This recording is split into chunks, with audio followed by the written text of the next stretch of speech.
novamente o conceito de transformação adiabática. Ela é fundamental para a aula.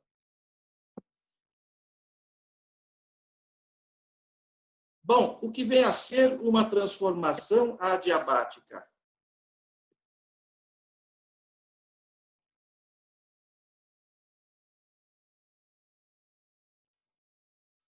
O que vem a ser uma transformação adiabática? Só um pouquinho, gente. Deixa eu interromper o compartilhamento.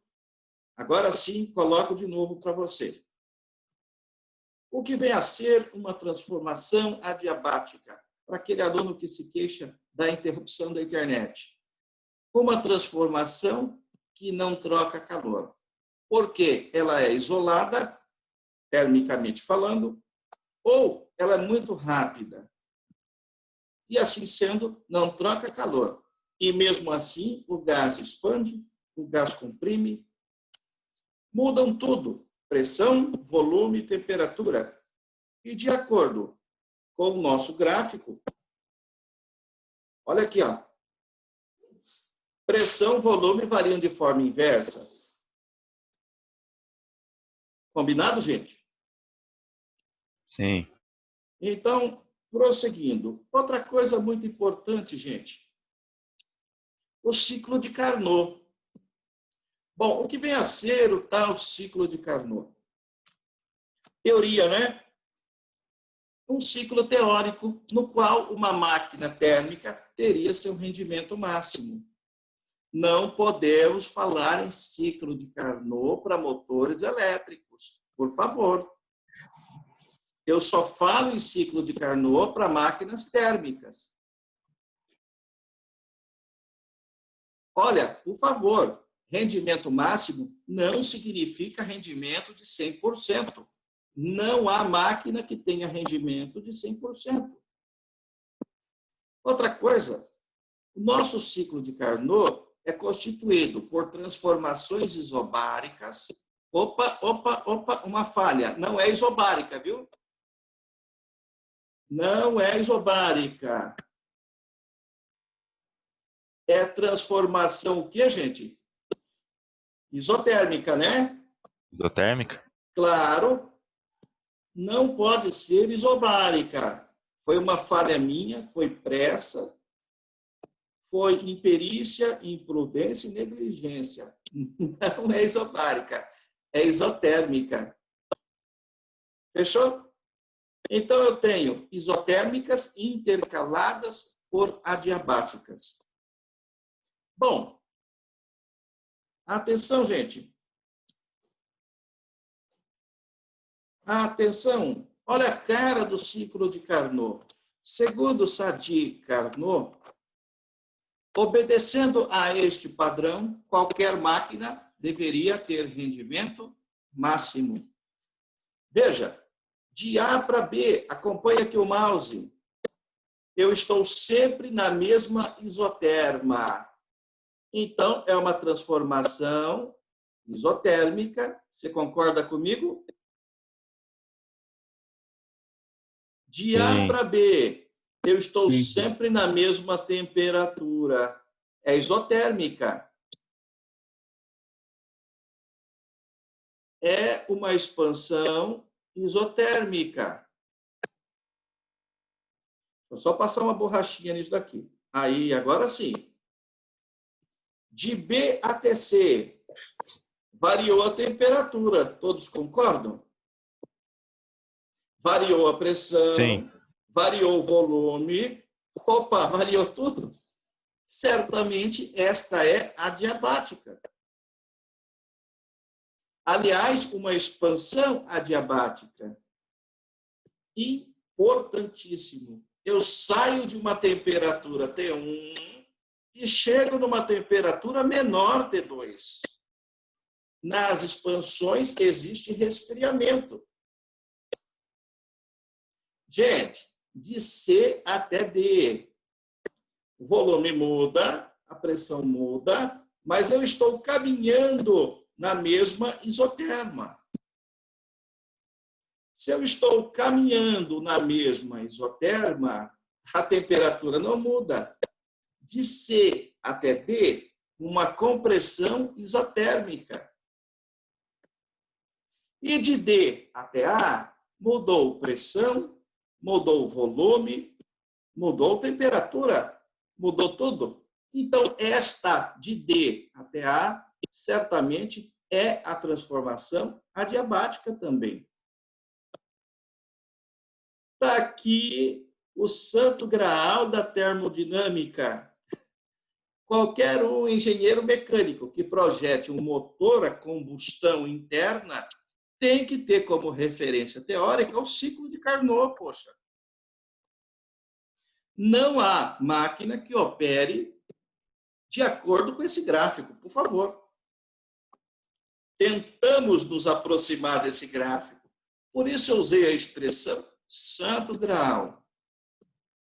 Buscar a perfeição de um motor é buscar se aproximar desse ciclo de transformações. Tá bom, gente? Por favor, ele é um ciclo teórico.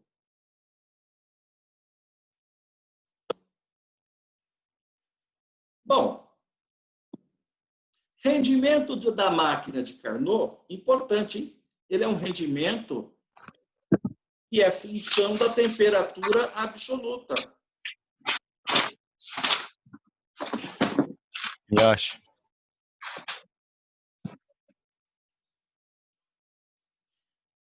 Obrigado, obrigado. Então, para Carnot, rendimento de uma máquina seria função da temperatura. Uma coisa importante, esse rendimento não tem unidade, gente. Ué, divida uma grandeza pela mesma grandeza. Então, a unidade de temperatura se cancela, restando um número puro entre 0 e 1. Diga, Carla. Tipo, essa temperatura fria e quente seria em Kelvin? Sempre, sempre, sempre. Obrigado por você ter lembrado, Carla.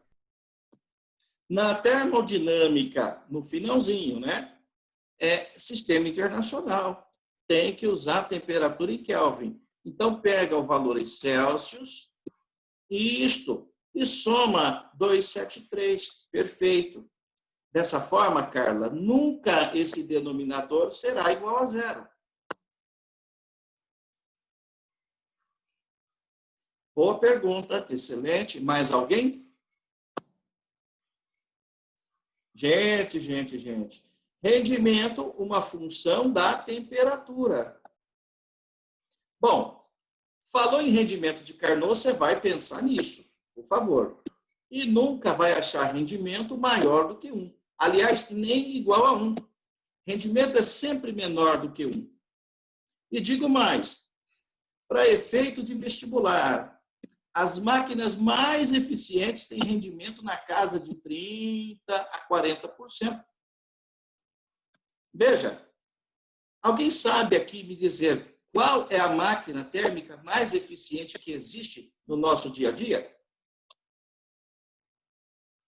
É o aquecedor?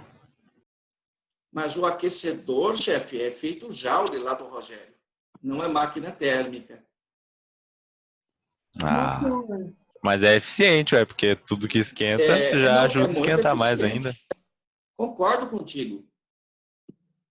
Alguém sabe me dizer qual é a máquina térmica? Essa máquina que trabalha com expansão, compressão de gás, mais eficiente que existe? Motor? Qual motor? O motor do carro não é eficiente, já vou adiantando. De avião? Aí! É só pensar na equação. Gente, quanto menor for a temperatura e quanto mais quente for o motor, maior o rendimento. Você concorda? Gente, está vendo essa fração aqui no mouse? Quanto menor for ela, maior o rendimento. Então, a fonte fria tem que ser bem fria e a fonte quente tem que ter muito calor. Falaram aí, turbina de avião. Turbina de avião trabalha lá em cima, a menos 30 graus Celsius. A atmosfera é muito fria lá em cima. Outra coisa, a combustão no interior de uma turbina é para cima de 400 graus. Entendemos a ideia? A máquina mais eficiente que conhecemos é a turbina de grandes aviões. Tá bom, gente? O rendimento dela gira em torno... Oi, pois não. De onde eu tiro a temperatura fria e de onde eu tiro a temperatura quente? Ah, tá. Peraí. Temperatura da fonte fria é a temperatura da fonte fria. Geralmente é a atmosfera terrestre. O radiador de um carro não fornece água fria para esquentar o carro. Pode ser a fonte fria. Fonte quente é a fonte onde fornece calor para a realização de trabalho. Numa usina nuclear, onde é que está a fonte quente?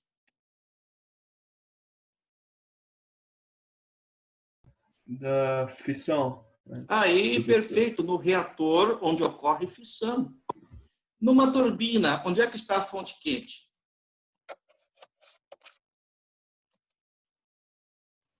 A combustão? Olha aí, no interior da turbina Sei lá. acontece a combustão, perfeito. Num veículo automotor, onde é que está a fonte quente? No interior do cilindro. Entendemos a ideia? Aqui em Corumbá temos termoelétricas. Cadê a fonte quente? Perfeito, perfeito. Fala, Kipper. Fonte quente. Queima do carvão. Isso, só que ali em Corumbá não é carvão mineral, é gás natural comprado da Bolívia. Perfeito, perfeito. Tudo ok, gente? Posso prosseguir? Espera aí, Gustavo, mas, por exemplo, no gráfico, a temperatura fria está de A para B? Ou Vamos lá. do C Boa pra B? pergunta. Quem está falando, por favor? É o que? Kipper, vamos lá para o gráfico para você ter noção. A fonte quente é a de maior temperatura, Kipper. Olha aqui, ó. Em cima, de A para B, a amostra ganha calor de A para B. De B para C, não troca calor, porque é adiabática. De C para D, eu estou na menor temperatura, perdendo calor para a fonte fria. E de D até A, não troca calor, porque o processo de D até A é adiabático. Fechou? Entendi. Uhum. Claro que sim. Gustavo, Valeu. Oi. você pode voltar um slide, por favor? Para frente? Esse aqui? Não. O outro. Ok. Esse daí. Obrigado. Já entendi, professor, já entendi. Existe um rendimento, existe um fluxo de energia. O fluxo espontâneo de energia é da fonte quente para a fonte fria. É assim que funcionam as máquinas térmicas em geral. Gente, primeira lei da termodinâmica é algo bastante razoável para você, né? Bom, do que trata essa primeira lei? Trata do fluxo de calor, trata do fluxo de energia. Gente, qualquer máquina daqui para frente recebe calor, realiza algum trabalho. Quando eu digo algum, é em torno de 30, 20, não mais que isso por cento, né? E é claro, o que não vira trabalho certamente aquece a máquina. Este aquecimento, hein, gente, pode ser prejudicial à máquina. Por isso, ela deve ser resfriada. Gente, esse aquecimento recebeu um nomezinho na aula passada. Energia o quê? Interna? Interna, perfeito. É uma espécie de calor sensível. É o resíduo, o que não foi transformado em trabalho. Gente, matematicamente, A primeira lei pode ser reescrita dessa forma. A energia que entra, isso vem da fonte quente. Parte dela vira energia mecânica, trabalho, movimenta peças. E parte dela aquece a máquina. Gente, esse aquecimento da máquina será trocado com a fonte fria. De novo, vamos repetir. Calor que entra da fonte quente é igual à energia mecânica, trabalho para movimentar peças, mais o aquecimento da máquina. Este aquecimento será trocado, esse calor, com a fonte fria, geralmente a atmosfera. Energia do lado esquerdo, energia do lado direito. A equação é homogênea. Se você trabalhar com caloria, isso te obriga as outras parcelas do lado direito a entrarem em caloria. Se você trabalhar com joule, isso te amarra a trabalhar com joule do lado direito. Tudo aqui nesta equação é energia.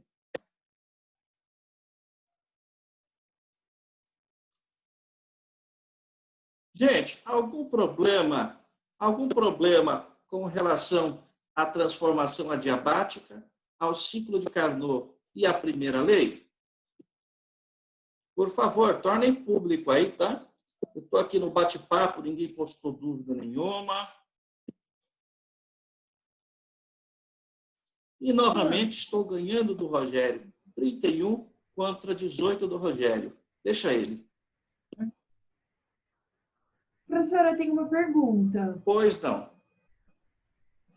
Tipo assim, o Carnot em si, o ciclo dele faz parte da lei, da primeira lei, né?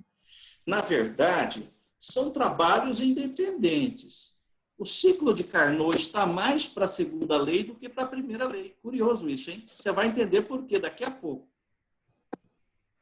Tá bom. Obrigada. Então, dona Carla e todo mundo, esta aula coloca ordem no galinheiro. Tecnicamente falando, esta aula define duas leis. Uma lei que trabalha com o fluxo de energia, calor recebido vira trabalho e aquecimento, e trabalha também com a ideia de eficiência, rendimento, que é o ciclo de Carnot e a segunda lei.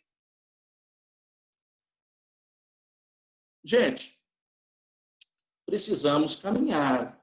Eu vou novamente compartilhar uma tela com vocês. E agora, acho que todos conseguem ver, né? E agora, finalizando com a segunda lei. Gente, segunda lei cai pouco, mas cai. Ela estabelece limitações para o funcionamento de uma máquina. De acordo com essa lei, também chamada de princípio da degradação da energia, há um fluxo espontâneo de calor da fonte quente para a fonte fria. De acordo com essa lei, há um fluxo que sai da fonte quente e chega na fonte fria. Isso na faculdade é chamado também de princípio da entropia. Entropia mede a desordem. Ok? Bom, o que diz a segunda lei? Gente, este é um dos enunciados que mais cai. Enunciado de Clausius. Abre aspas. É impossível construir uma máquina térmica que, operando em ciclo entre duas temperaturas, converta integralmente todo o calor que recebe em trabalho.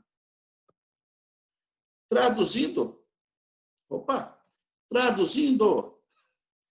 gente, há desperdício. Entre aspas, né? Traduzindo, a eficiência da máquina é pequena. Bom, razões para que isso aconteça. Atrito, ruídos, calor, formas de energia degenerada, que nós nem sequer medimos às vezes. Então, numa máquina térmica, Já sabíamos da existência de um tal rendimento de Carnot. E agora, finalizamos com uma lei que trata da mesma coisa. Forças dissipativas impedem a conversão integral de calor em trabalho. Por que você coloca óleo no carro, óleo de motor? Você vai abastecer seu carro, o frentista vai olhar o óleo. Ele vai olhar uma vareta assim, gente, vai puxar e vai falar, poxa, mas olha aqui, ó, o nível de óleo está baixo. Se você rodar com o nível de óleo baixo, o atrito entre as peças pode converter tanto calor para esse motor que o motor pode fundir. Tá bom? Por que você coloca água no radiador? Claro, você sabe que existe aquecimento. Este aquecimento é a energia degenerada que nós trazemos aqui na segunda lei. Tem de existir um fluido que rouba calor da máquina para que ela não empene, para que ela não estrague, para que o motor não rache, não trinque. Coitadinho daquele que for projetar uma máquina e não pensar no desperdício. A segunda lei trata disso. Beleza? Há todo um formalismo matemático da segunda lei lá no ensino superior. Você até calcula quanto de energia degenerada. Beleza, gente? Gustavo. Pois não.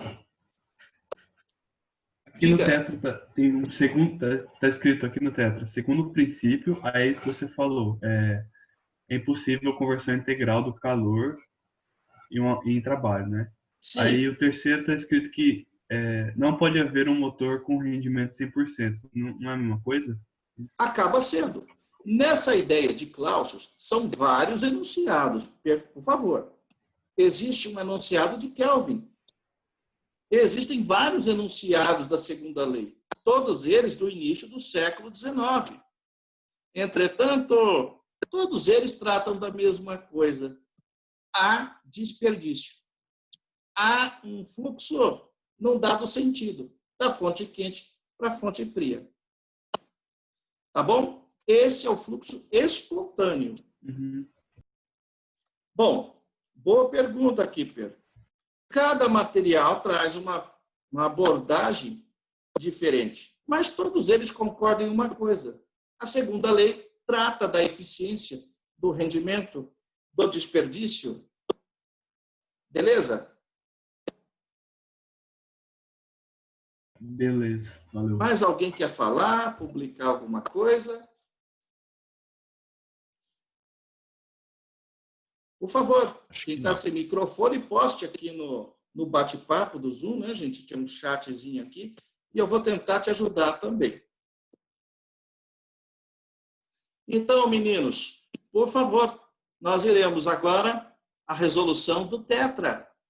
Restaram duas atividades lá para trás. Número 1 e número 5. Então, faremos agora as atividades do Tetra e mais 3 que eu proponho. Uma delas sobre o ciclo de Carnot, uma delas sobre a primeira e segunda lei, tudo junto, e a outra, não estou lembrado. Ah, sim, a outra, estou lembrado, sim. A outra é sobre o funcionamento de uma turbina. Então, por favor, acompanhe com a gente a resolução do material Tetra. Então, restou da aula passada o número 1. Número 1 que trabalha as duas leis, hein? Perfeito. A número 5, que é a última do material Tetra, da apostila 1. E mais 3 atividades propostas, né? Para implementar o que já está bom. Gustavo, se eu não me engano, a 2 também ficou. A 2? Do que trata a 2? Eu acho que eu já fiz, hein? Não é a do gráfico? Transformação, sim. Já fez? Ele fez sim. Eu perdi, então, foi mal. Quinta não, é assim mesmo. E qualquer coisa, Henrique, faça contato, que eu rascunho aqui e mando uma fotinha para você. Tá bom? Não estou falando Beleza. de nudes, não. Estou falando do exercício, né? Tira uma fotinha caprichada ali e mando. Ei, Gustavo, Oi. você pode explicar como é que funciona a geladeira? Ah, geladeira é o contrário, né? Geladeira já é o aprofundamento. Engraçado. Henrique, olha que coisa louca. A geladeira faz o inverso. Manda calor da fonte fria para a fonte quente. Isso não é espontâneo.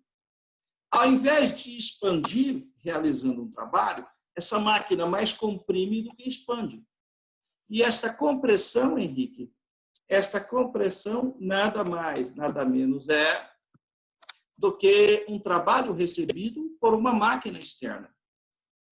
Bom, é possível inverter esse fluxo da fonte quente para a fonte fria? Sim, mas aí não há realização de trabalho, aí há recebimento de trabalho. Geladeira funciona assim, freezer e ar-condicionado também. No motor do carro do seu pai, Henrique, existe um compressor que mais comprime do que expande. Então, ele recebe trabalho. Ok? E aí, o calor vai da fonte quente para a fonte fria. Bom, esta é a diferença. Nesta aula, Henrique, eu não vou tratar disso. Entretanto, existem uma ou duas atividades no material, no livro, que você pode mandar uma fotinho que eu discuto com você. Beleza. Combinado? Obrigado, Gustavo. Bom, já caiu no Enem, viu, Henrique? Faz uns 5, 6 aninhos atrás aí, caiu uma questão sobre o refrigerador no Enem. Importante dar uma olhadinha, né? Nós estamos muito mais próximos de uma geladeira do que de uma turbina de um avião. Mais alguém, gente? Vamos à resolução, então, do material tetra. Dá uma forcinha para a gente aqui, por favor. Opa. Isso.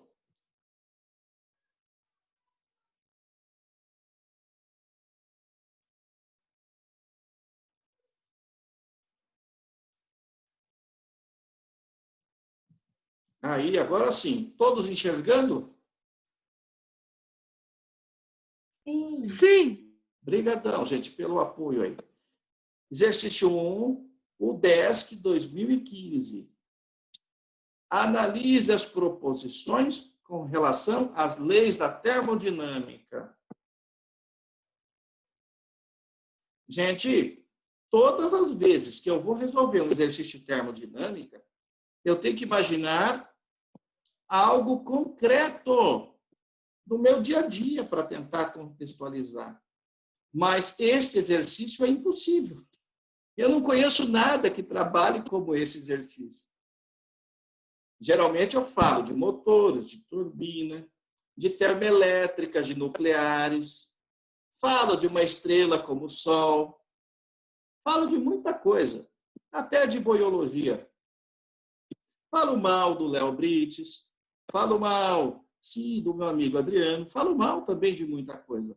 Mas esse exercício é diferente. Não dá para materializar algo com ele. Vamos à leitura, por favor?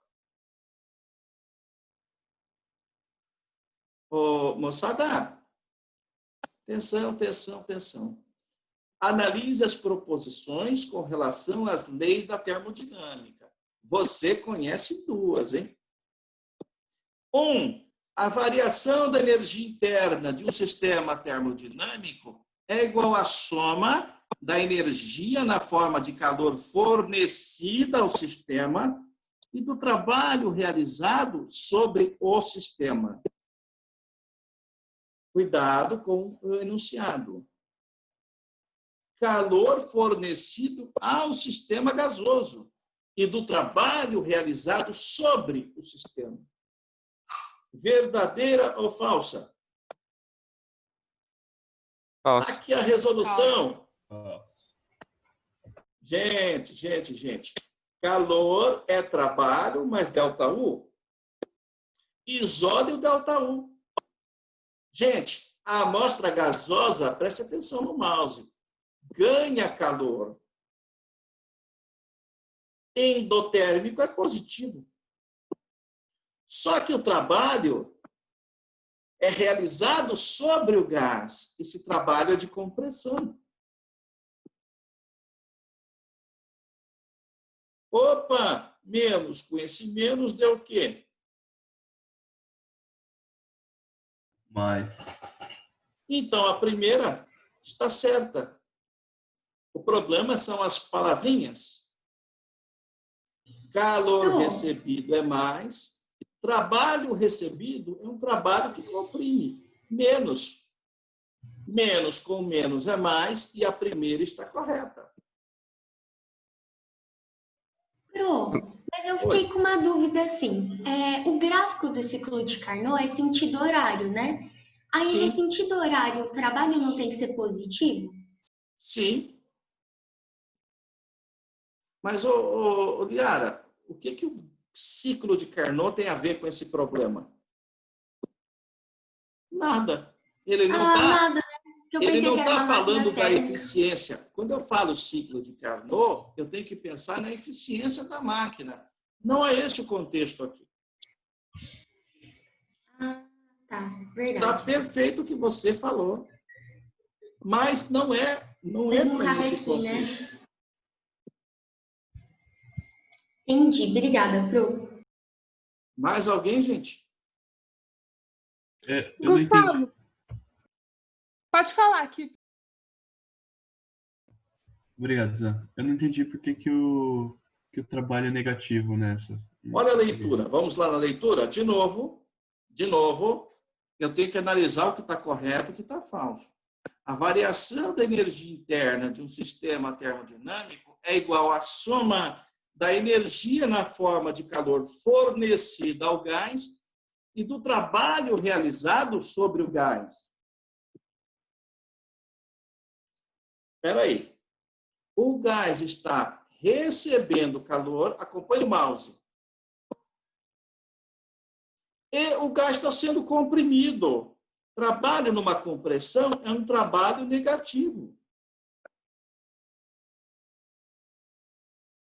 Isole ΔU. ΔU é o que lá estava, menos o trabalho. Só que o trabalho é negativo. Menos, menos, virou o quê? Ou mais. Está correto o que ele disse. Certo, entendi. Então, eu tem que perceber que é realizado sobre o sistema. Aí isso identifica Isso é que é compressão. Perfeito. Beleza. Perfeito. Então, a leitura dessa afirmação é complicadinha, hein?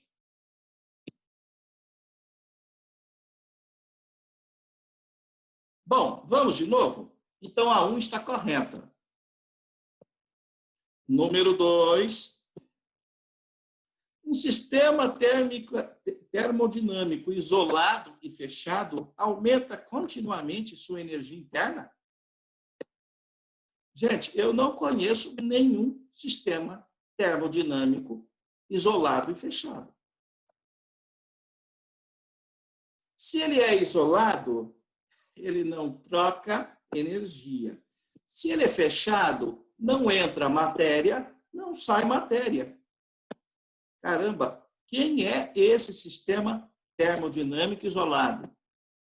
Gente, até minutos atrás, eu não conseguia pensar em nada concreto do seu dia a dia que trabalhe desta forma.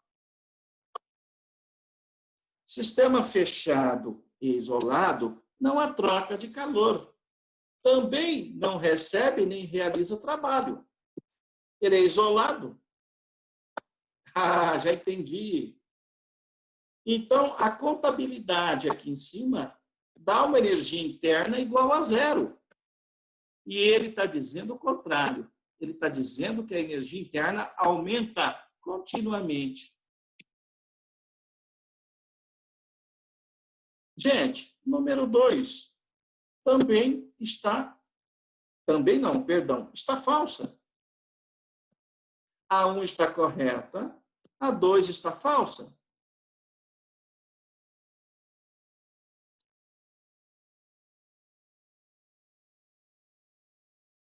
Vamos a 3.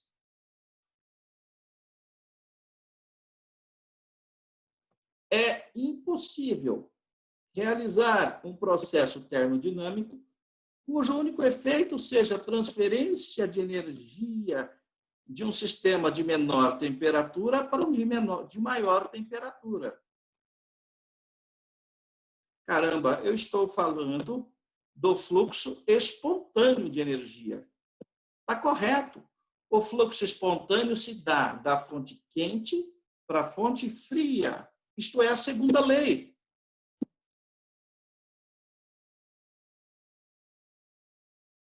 Então, para fazer o contrário, teria que usar trabalho, é isso?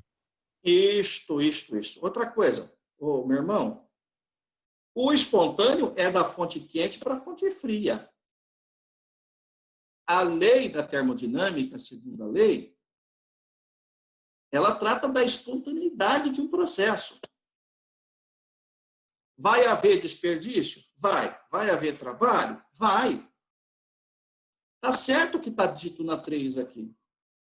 A espontaneidade não é do frio para o quente, mas sim do quente para o frio. Então, a número 1 trata da primeira lei da termodinâmica. A número 3 trata da segunda lei da termodinâmica. É verdade o que está escrito aí.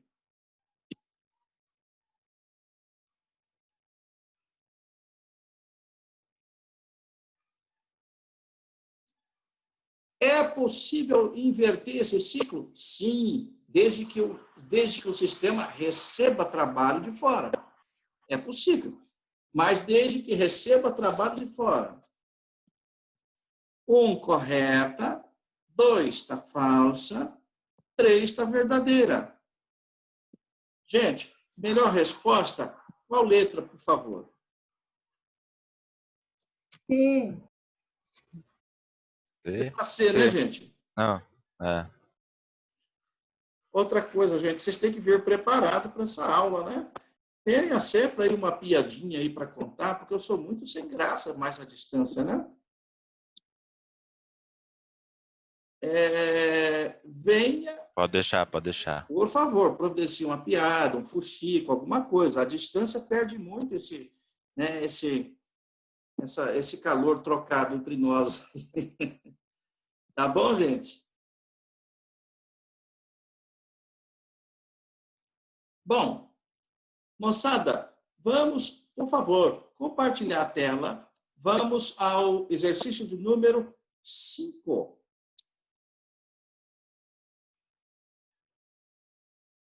UNB 2011. Vocês estão enxergando a tela, né? Por favor. Sim. Sim. Olha só. Os materiais granulares... Isto. Aí o Jorge entrou, hein? Olha aí. A bela adormecida. Os materiais granulares são conjuntos com grande número de partículas macroscópicas e têm papel fundamental em indústrias, como de mineração, construção, na agricultura.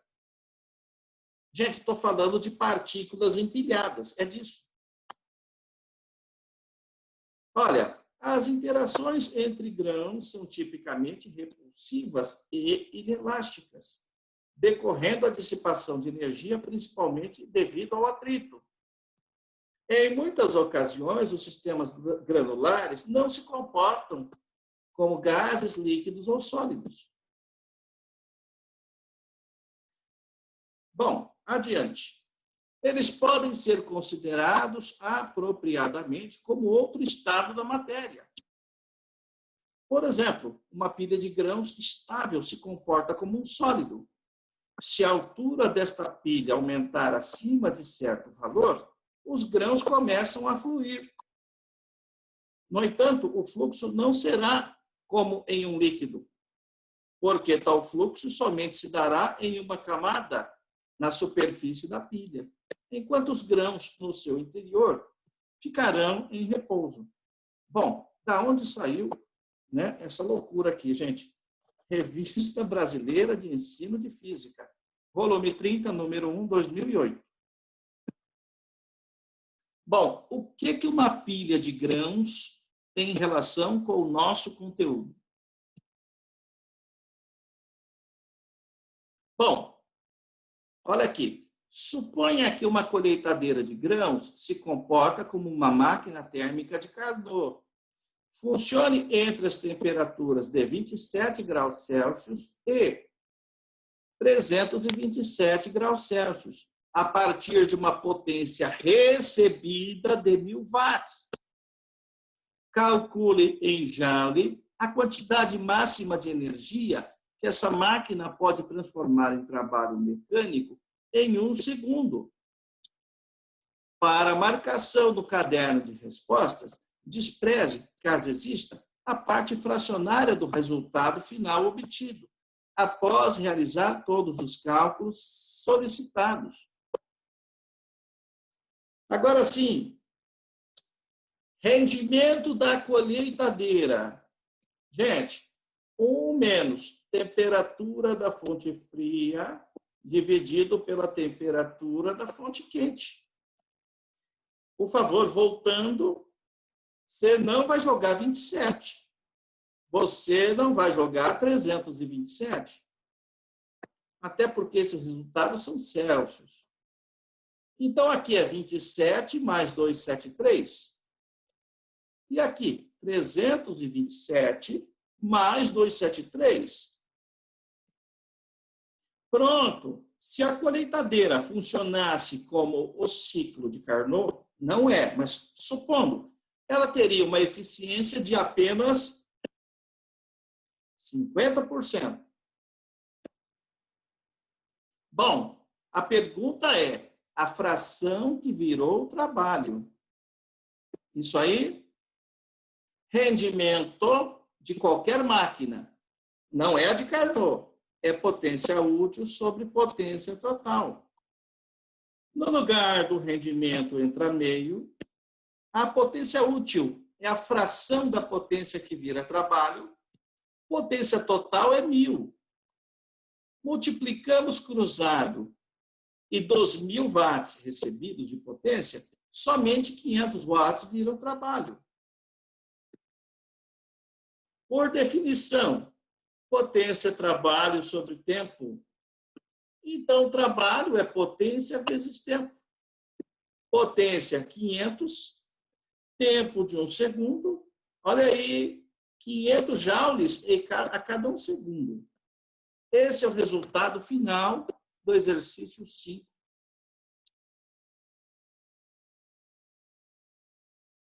Eu fui um pouco rápido. Podemos voltar, gente? Pode. Por favor. Então, vamos lá. Está aqui a sua colheitadeira funcionando como se fosse uma máquina de Carnot. Esta é uma suposição.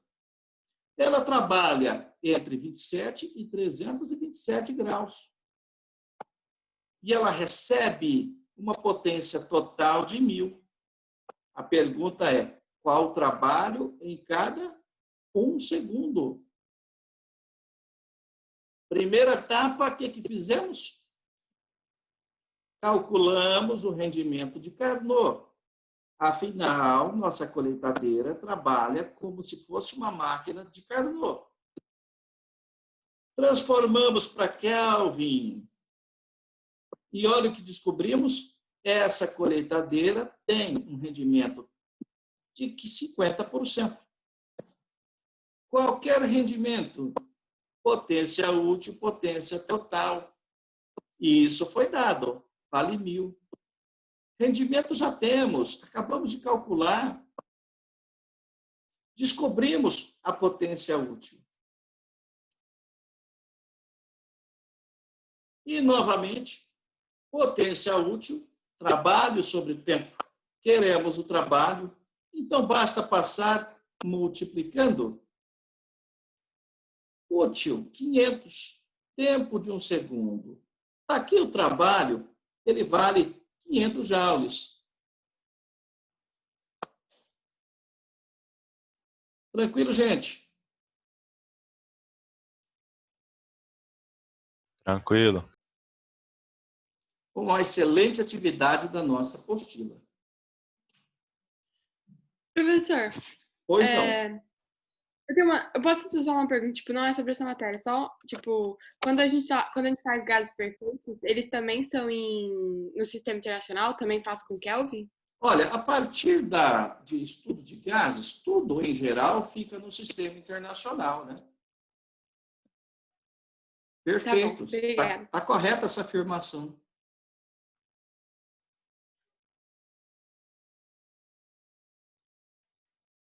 Gente, a partir de agora, saímos do material tetra e eu proponho mais 3 atividades. A última mais difícil, as primeiras mais tranquilas, tá, gente?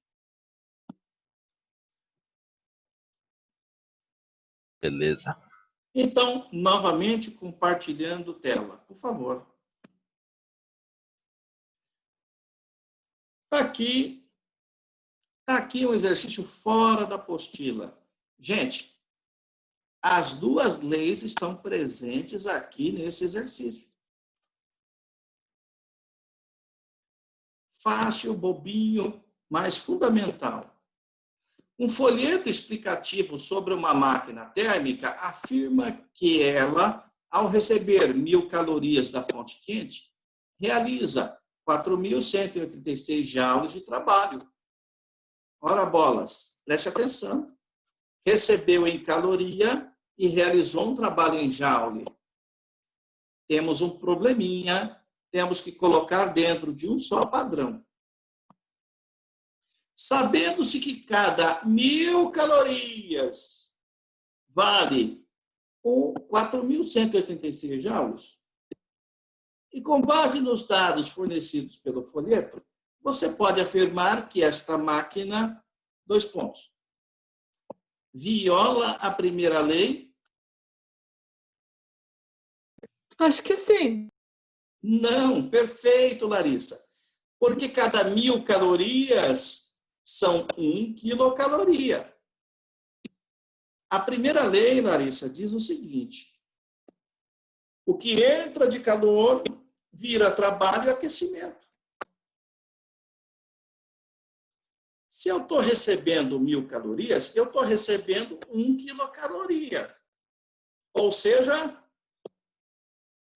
posso receber 4.186 e realizar um trabalho de 4.186? Na teoria, sim. Não.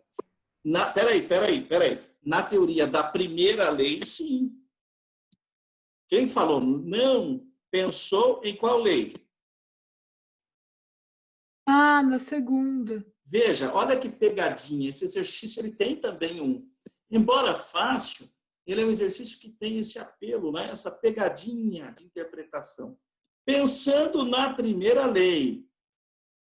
Está de acordo, não está?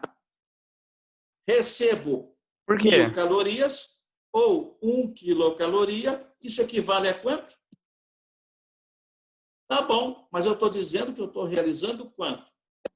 Caramba, de acordo com a primeira lei, é possível receber 4.186 e realizar um trabalho de 4.186? Sim. Se o Não. aquecimento interno, se o Sim, aquecimento sim. interno for 0. Isso, Né? perfeito, Henrique, perfeito. Mas é possível de acordo com a primeira lei? Sim, porque a primeira lei não trabalha com o desperdício. Trabalha apenas com a conservação da energia. Está errada a primeira. Será que essa máquina possui um rendimento nulo? Não. Não. Não. É total. Rendimento de 100%. Sabemos que na prática isso não existe. Mas pelo enunciado, ela não possui rendimento nulo. Ela possui rendimento máximo, valendo quanto? Ok? Letra C, será que ela possui rendimento de 10%? Gente, ela recebe 4.186 e realiza um trabalho de 4.186. Não é 10%, é um rendimento de 100%. Cuidado agora, ela viola a segunda lei da termodinâmica? Sim. Agora sim. Sim, claro que sim, porque a segunda lei admite que sempre haverá desperdício.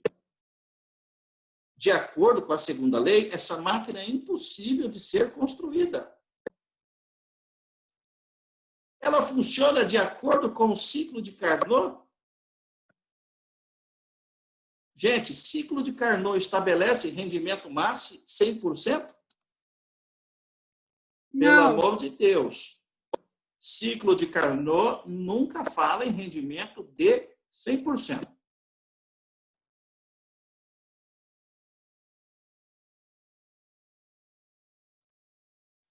Melhor resposta, gente. Qual letra? D. D de dado. Isso aí? Isso. Olha que exercício legal, gente. Pede bastante da gente. Muitos alunos estudam as leis da termodinâmica e não sabem o que cada uma quer dizer. Primeira lei estabelece conservação de energia. Só. Segunda lei estabelece que as máquinas não possuem rendimento máximo. Ou seja, sempre haverá algum desperdício.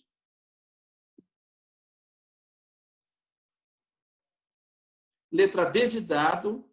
E vamos adiante. Nas minhas contas, eu tenho 15 minutos aqui para a gente trabalhar legal. Penúltima. Federal da Bahia. Importante.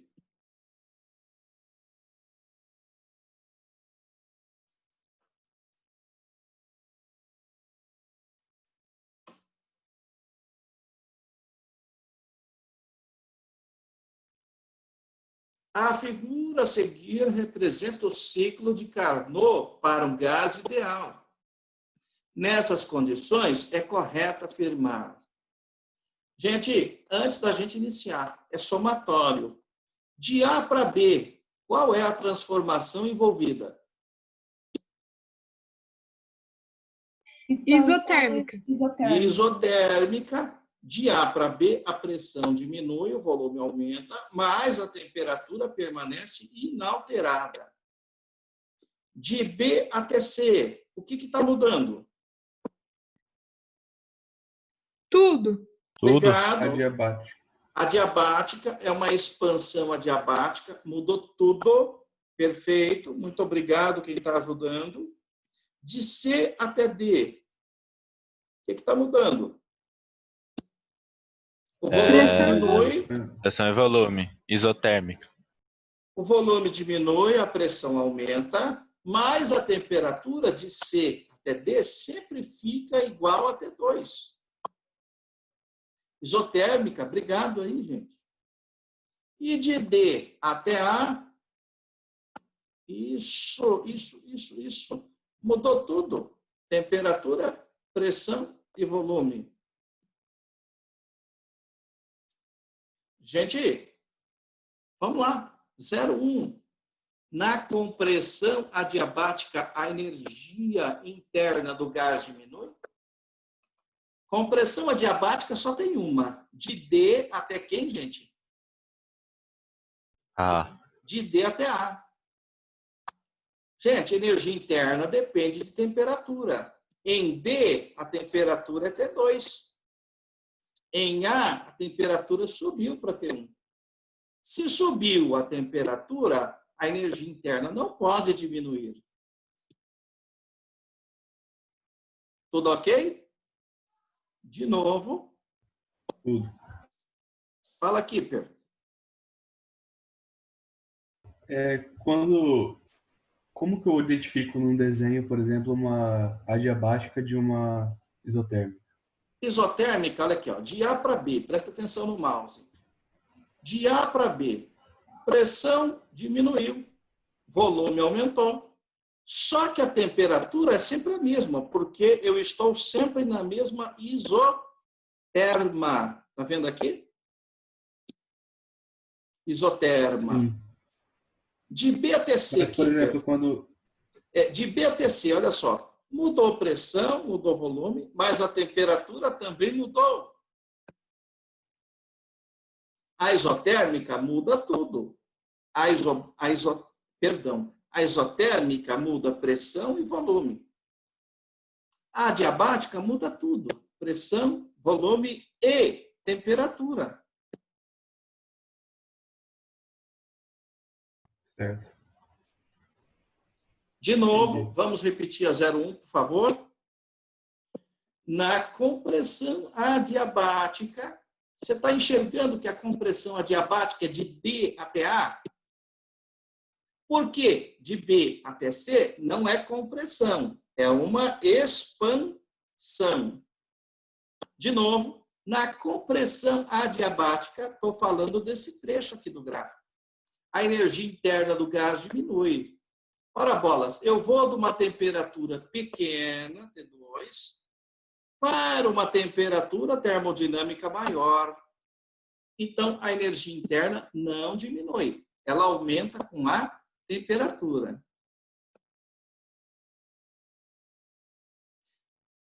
Zero 2.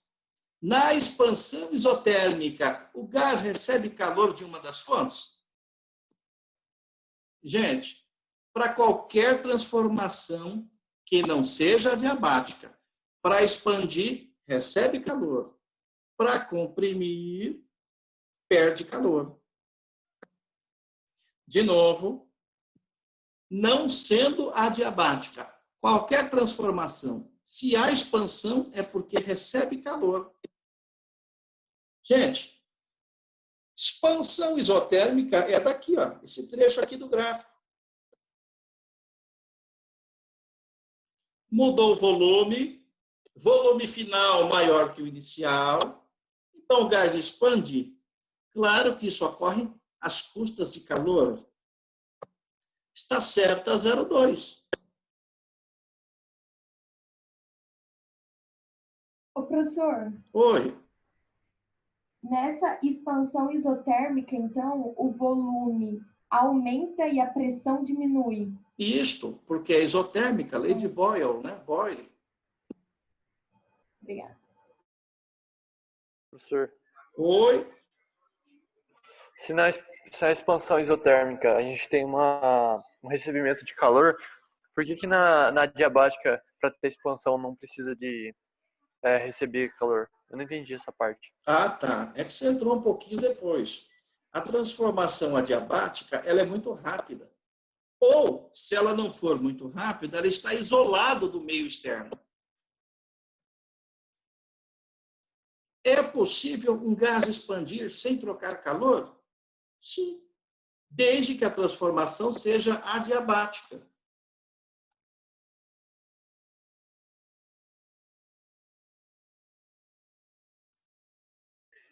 Ah, entendi. Beleza, obrigado.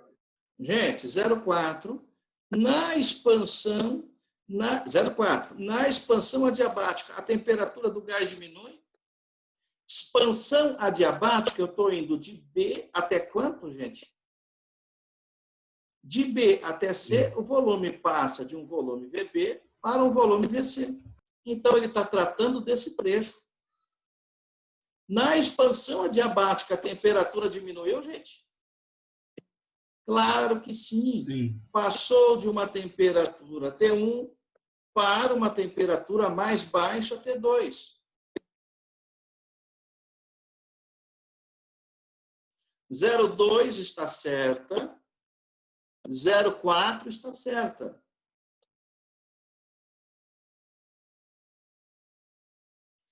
08. Na compressão isotérmica. Opa! Compressão isotérmica, eu estou indo de C até quando, gente? De C até quando, gente? Não é de C até D? Se é isotérmica, a temperatura não muda. E a energia interna, que depende da temperatura, também não muda. Está errada 08.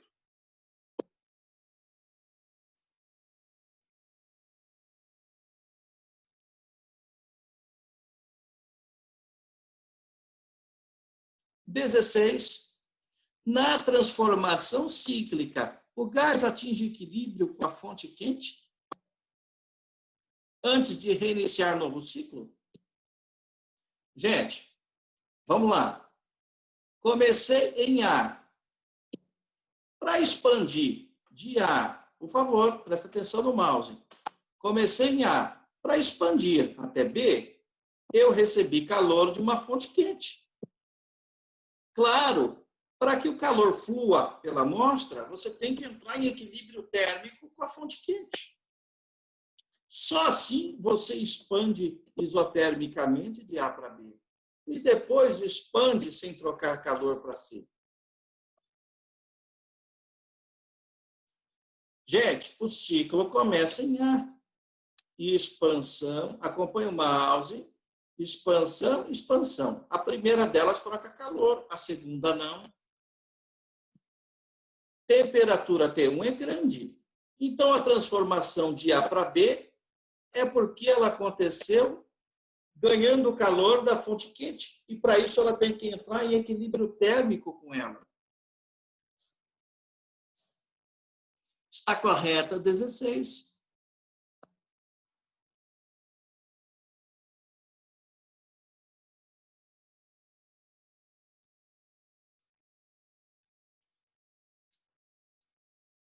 Última. Essa aqui, muito importante para todos, hein? Também fora do nosso material, tá, gente?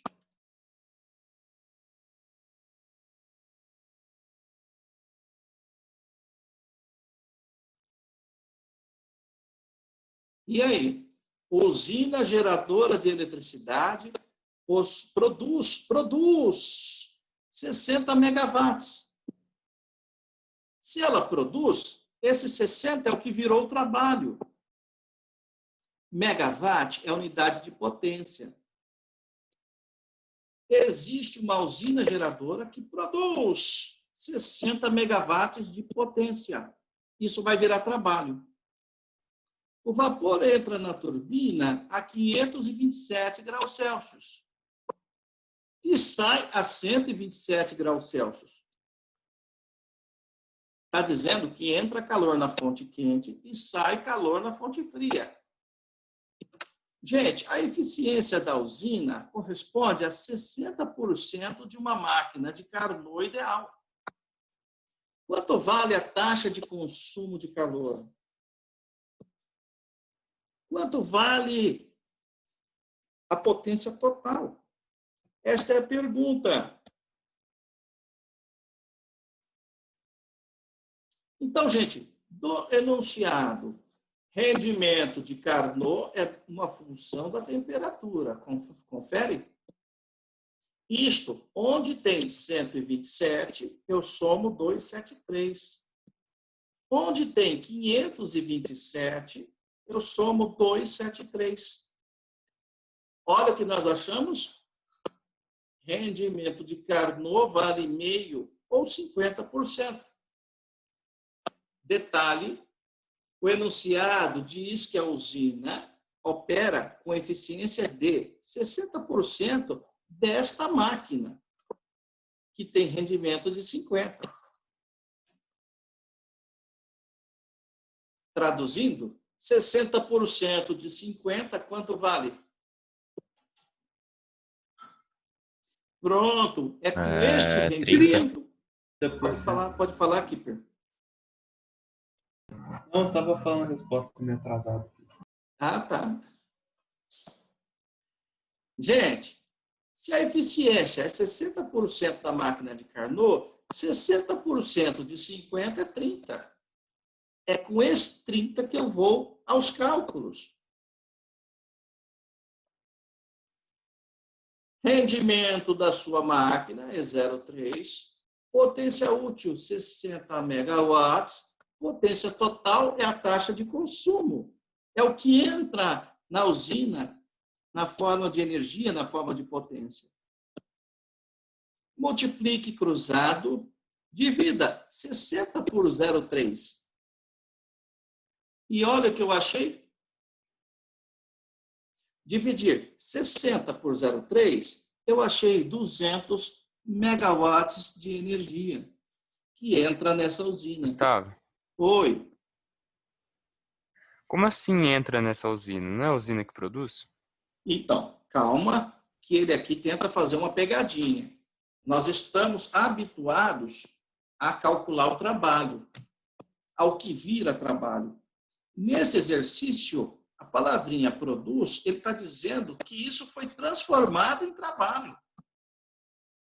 Nós queremos saber quanto ela recebe para transformar isso em trabalho.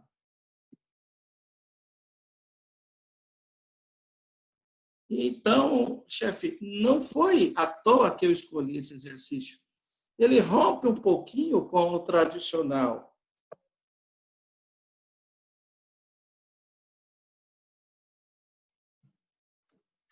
Se você olhar o 5 da apostila do Tetra, ele é parecido com este. Só que lá no 5, ele te dá a energia total e te pede a energia útil, ou seja, o trabalho. Aqui é o contrário. Produzir 60 megawatts, isso é o trabalho. E a pergunta é, quanto entrou de energia? Primeira etapa, calculamos o rendimento de Carnot para aquela faixa de temperatura. Segunda etapa, calculamos a eficiência, que é 60% da máquina de Carnot. 60% de 50% é 30%. Pois não, pode falar? Eu não entendi de onde você tirou esse 400 e esse 800. Eu fiquei meio... Isto é a temperatura termodinâmica, Camille, medida em Kelvin. Olha aqui, Camille. A fonte quente opera em 527. Ah, entendi. Você passou. Some 273. A fonte fria, 127. Some 273. Ah, tá. Obrigada, professor. Por nada, que isso?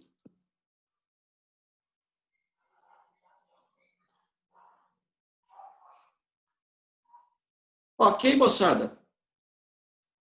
Então, faltou só isolar. Diga, Larissa, me ajude aí. Ah, não, só respondi. Está aqui um exercício diferentão, por isso eu trouxe. Gente, para ficar bom mesmo, ideal, seria você ir para o livro e tirar suas dúvidas e fazer contato comigo. Ok? Por isso, eu não exijo atividade postada, aqueles excessos de 40 exercícios da lista do A, do B, não. Eu quero o mínimo bem feito e você vai para o material para tirar dúvida comigo. Quer meu telefone? Muita gente aí da sala tem. É importante. E aí faço contato que eu vou tentar resolver esse problema do livro para você. Não fique envergonhado, achar que está incomodando. Não me incomoda. Tá bom, gente? Beleza, chefe. Gente, de novo, eu só agradecimento a vocês, tá, gente? É uma satisfação muito grande estar aqui, podendo trocar figurinha aqui nesse Zoom aqui com vocês. Qualquer problema com teoria, faça contato, tá? Nos próximos 3, 4 minutinhos, eu aguardo aqui para tirar alguma dúvida. Os demais que estão sem dúvida, tire uma fotinha e poste lá para a gente os exercícios que você fez do material Tetra. Sempre o que postaremos aqui é o exercício do Tetra, tá bom? Beleza. Falou, Gustavo. Até mais. Um abraço para vocês. Muito obrigado, hein, gente? Só permaneça em sala o aluno que quer tirar dúvida, quer pedir alguma coisa. Pro, Oi, Liara. eu tenho uma dúvida, só que é da aula passada. Não faz Assim, mal, pode falar. Tipo, sempre que a gente vê essas matérias, falam que é um gás ideal, né? Só que eu não entendo direito qual a diferença entre o gás ideal e, tipo, o gás tipo, normal, assim, do dia a dia. Tá bom. O gás ideal é uma aproximação do que não existe. Mas ele sendo algo desse tipo, ele obedece às leis da mecânica. Por exemplo, posso falar de força para uma partícula? Posso. Mas se for um gás ideal, essa lei vale. Se não for ideal, as leis da mecânica não valem. O gás ideal é um modelo de gás. Nele as moléculas são pontuais. Nele o movimento é caótico. A distância média entre as partículas é muito grande. A única energia associada a esse sistema é a energia cinética de translação. Valeu, Gus. Um abraço. Aí tem uns exercícios que eles perguntam assim, se quando no gás ideal, se as partículas realizam tipo aquela reação de repulsão e atração, sabe? Não. No gás Por quê? ideal, Por quê? não? Por quê? Liara, não há atração nem repulsão, por um motivo bastante óbvio.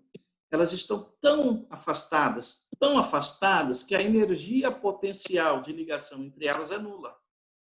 Ah, verdade, o gás é bem espalhado, né? Sim. Nos materiais de ensino superior, nas provas do ITA, isso é chamado de caminho livre médio. Ou seja, ela vai embora e não encontra ninguém, de tão longe que ela está das outras partículas. Entendi. Deixa eu mutar aqui. Valeu, Pro. Um abraço, até mais.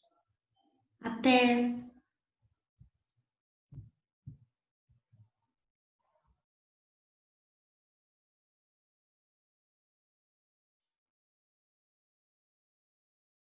Obrigada, Gustavo. Tchau.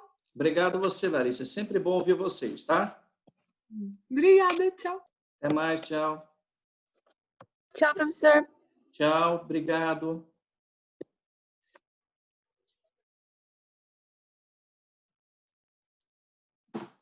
Tchau, tchau, Gustavo. Obrigada. Tchau, gente. Obrigado a vocês, tá?